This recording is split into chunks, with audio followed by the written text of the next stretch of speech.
I'm Alex. I'm 27, single, and I live in a small apartment just outside of Seattle. I work in marketing, mostly data analytics and campaign optimization. The kind of stuff most people find boring unless it's tied to money. 2 months ago, I got hired by a mid-sized marketing firm in downtown. It was the first time in my life I felt like maybe I was finally getting somewhere.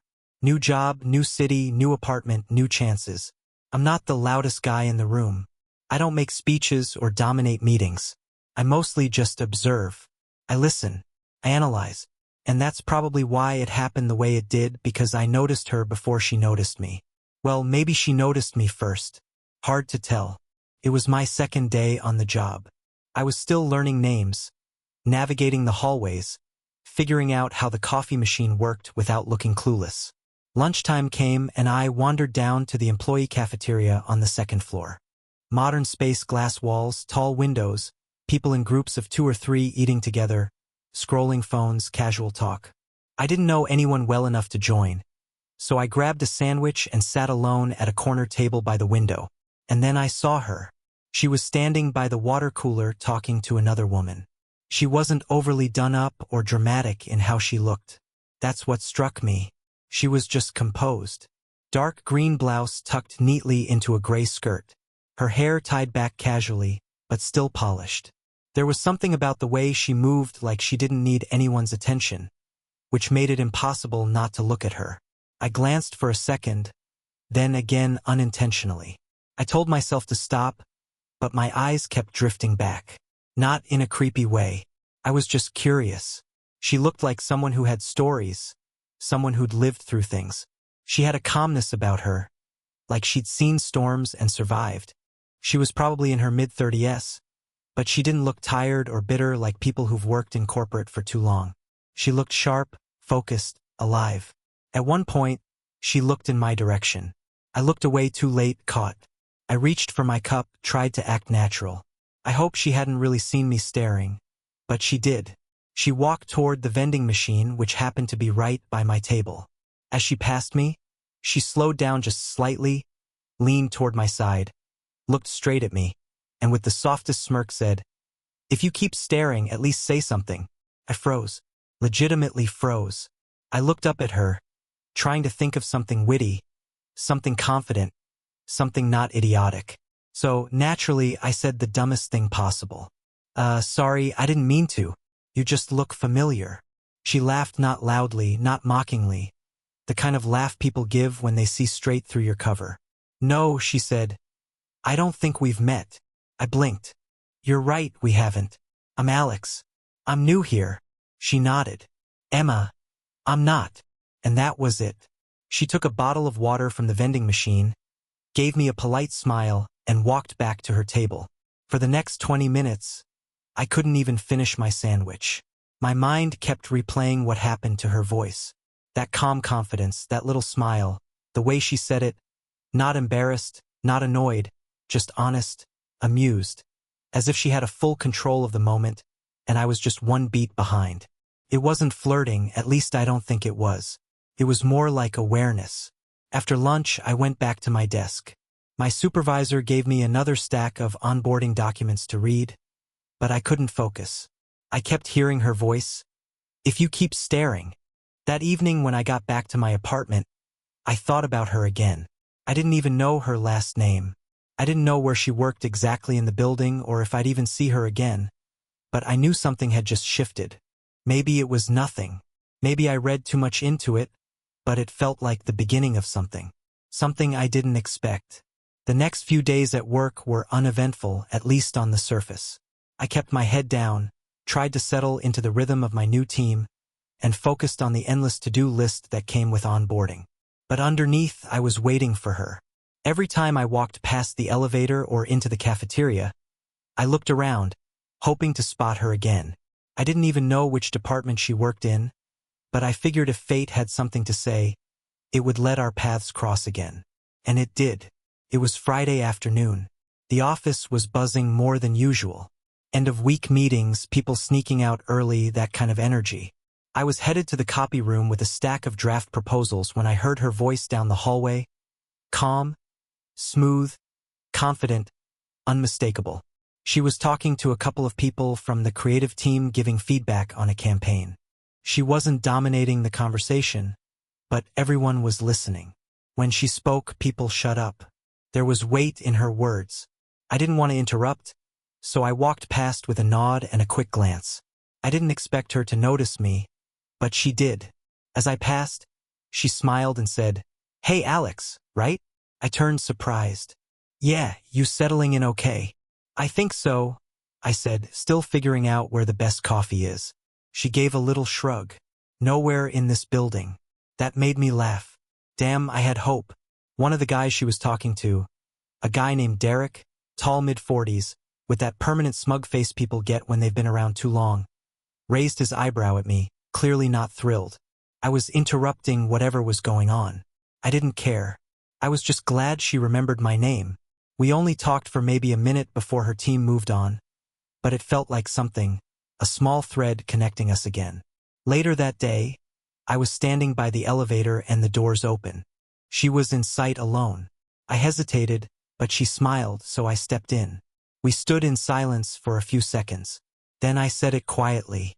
"Look, I know we barely know each other, but if you ever want to grab a coffee after work, I'd really like that." She didn't look shocked or annoyed. She just took a breath, then said, "You're sweet, Alex." "Really? But I don't date coworkers. It never ends well." My heart sank a little, but I nodded. "Totally fair. Sorry if I had crossed the line." She looked over at me, softened. "You didn't. I just learned that lesson the hard way." And then, ding.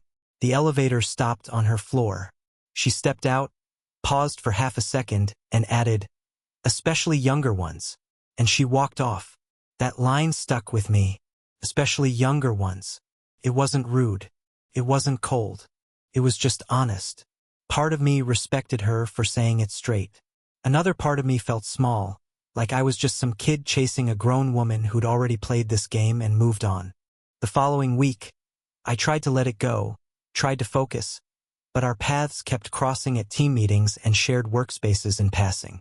And every time there was something in the air, like both of us felt it, even if we weren't acknowledging it. One afternoon, we ended up assigned to the same cross-functional group for a mid-year campaign. She was handling creative direction. I was on analytics. We sat at the same table, talked in the same meetings, debated data points and taglines. She kept it professional, but there was a tension, the kind you can't fake or force. A few days into the project, we were in a brainstorming session. I cracked a quiet joke under my breath when someone suggested something ridiculous. She smirked. No one else heard it, but she did. That half-second look between us said more than any meeting notes ever could. But not everyone missed it. That guy Derek, the smug one, he saw it and he didn't like it. I later found out through office whispers that he and Emma had been involved a couple of years ago. It ended badly, apparently. Since then, he made it his mission to protect a reputation, or maybe just his ego. That Friday, I heard him talking to another guy near the break room. Looks like the new guy's got a crush. Shame. He doesn't know how it works around here. I didn't say anything.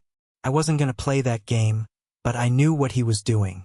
He was watching me, watching her, waiting for a chance to stir things up.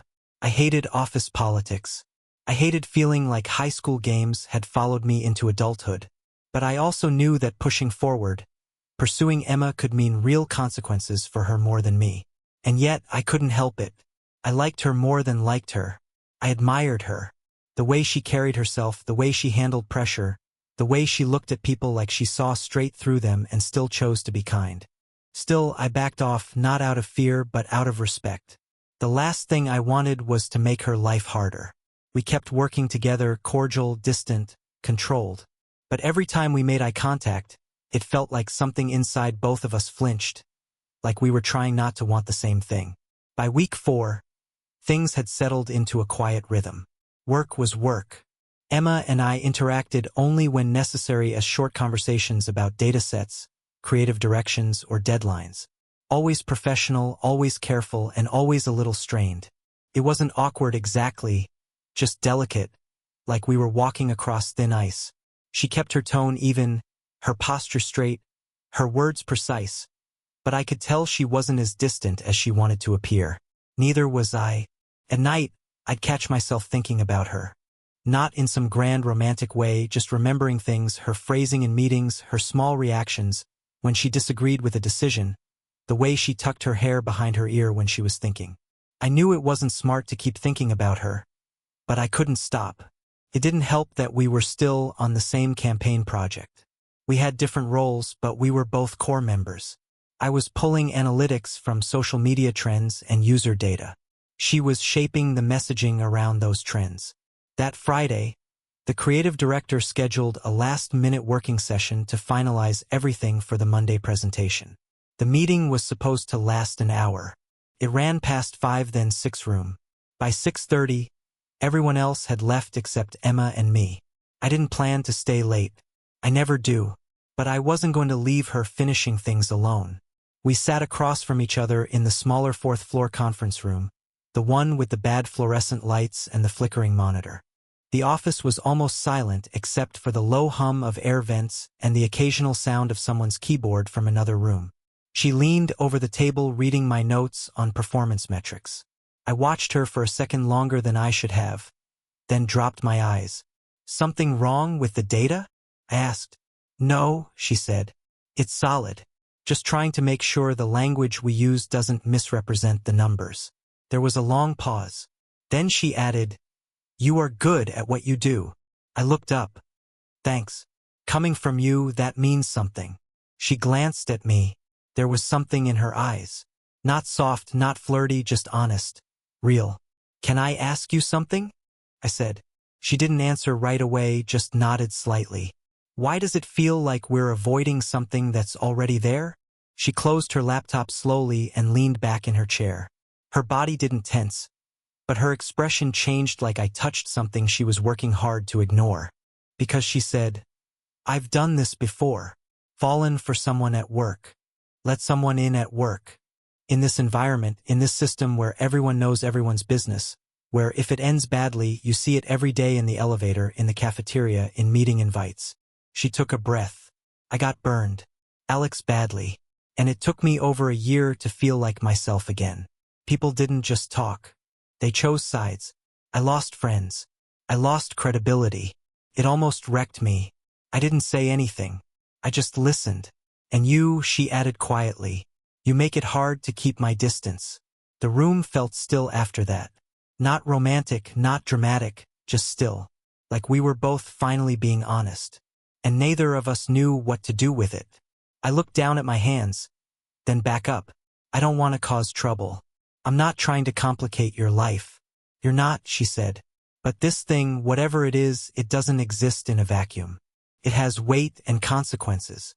There was silence between us again, but this time it felt heavier, fuller, like a truth had landed between us and was just sitting there daring either of us to act. I didn't touch her. I didn't lean closer. I just said, "Then what do we do?" She looked at me with tired eyes, not from the day, but from years of building up walls, putting herself back together, surviving things I didn't even know she'd been through. "I don't know," she said. "But right now, we finished the damn report." She opened her laptop again. The conversation ended just like that. And maybe that's what made it stick with me, the realness of it. No fantasy, no perfect lines, no sudden kiss. Just two adults trying to be responsible with something that didn't feel responsible at all. We wrapped up around 8 p.m. As we walked toward the elevator, she didn't say anything else, just pressed the button, stepped inside, and nodded slightly when I said goodnight. The doors closed, and I was left standing there equal parts calm and completely torn up inside. The next morning, everything changed. I came in a little late. Saturday was optional, but I had numbers to review before Monday's pitch. My badge wouldn't scan at the 5th-floor entrance. When I finally got in through another way, my desk had been reassigned. I was confused. No email, no heads up. 10 minutes later, HR called me in. They said they were redistributing talent to better align resources. It sounded like corporate fluff, but I knew exactly what was going on. Someone said something. Someone saw something. Someone made it political. And just like that, I was pulled from the campaign project, reassigned to a completely different department. Emma wasn't in the office that day, but I didn't need her to be. I knew exactly what this meant. Derek had done what he came to do, and maybe both of us had to deal with the fallout. I didn't hear from her for 10 days, 10 whole days of silence. Not in the literal sense. We still crossed paths. Occasionally in the building, a nod here, a distant look there. She passed by the elevator once when I was inside and we made eye contact, but neither of us said a word. It wasn't anger or resentment. It was just quiet, heavy, like both of us knew we'd stepped over a line and someone else decided we had to pay for it. I had officially been reassigned to the Insights team 2 floors below Emma's department. My tasks were now centered around post-campaign analysis and sales funnel evaluations.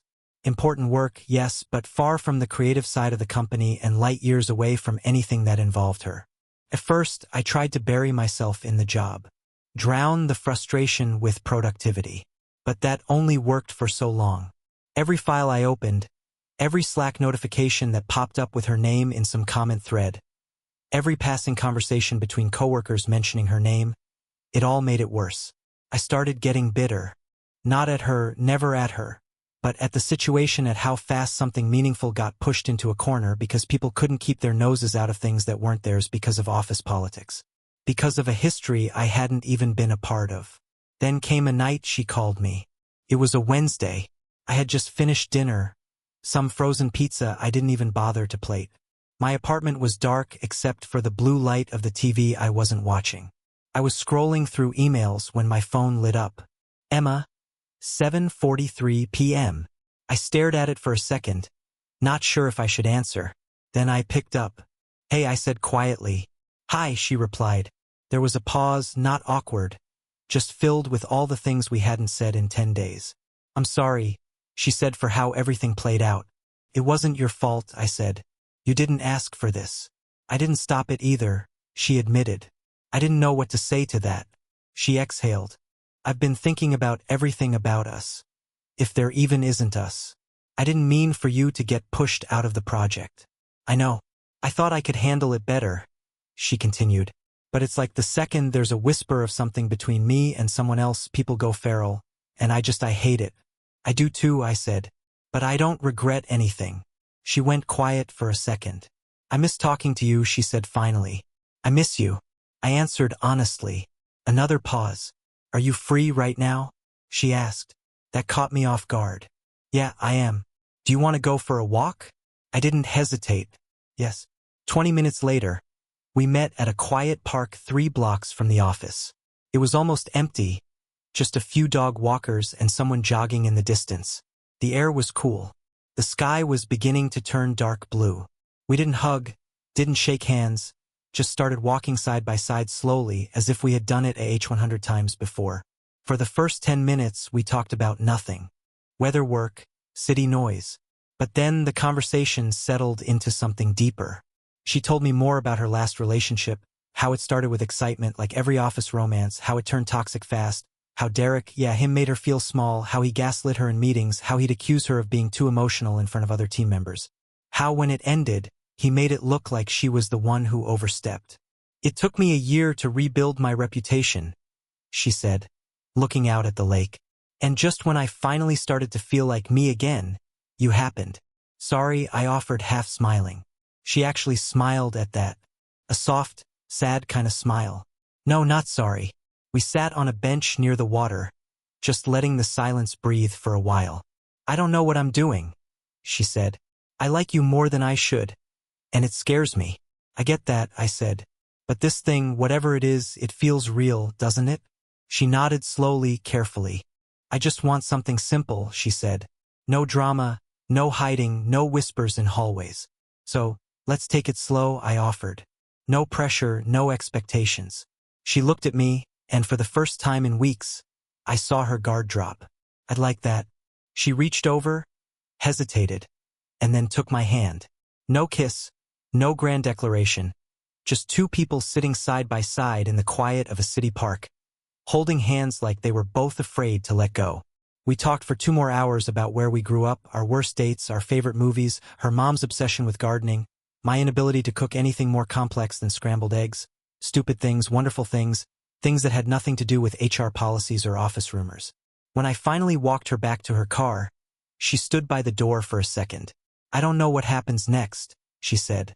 "Me neither," I replied. "But I know I'm not going anywhere." She smiled again, different this time. Not sad, not guarded, just real. And she got in her car and drove off. And I stood there for a while, hands in my pockets, watching her taillights disappear down the street. It wasn't a perfect beginning, but it felt like one. It's been 8 months since that night in the park. 8 months since she took my hand and didn't let go. A lot has changed. After that evening, we didn't rush into anything. We stayed cautious, careful. We'd meet outside of work dinners, long walks, weekends, where we talk about everything except the place we both spent 40 hours a week inside. It was slow, purposeful, honest. For the first few weeks, we didn't even kiss, and somehow that made it feel more real. But eventually, it became something we couldn't and didn't want to keep undefined. She said one night over takeout, sitting cross-legged on my living room floor, her hair still wet from the rain outside, "I don't want to keep pretending this isn't important." And that was that. We were a couple privately at first just for us, but private doesn't last forever in a company like ours.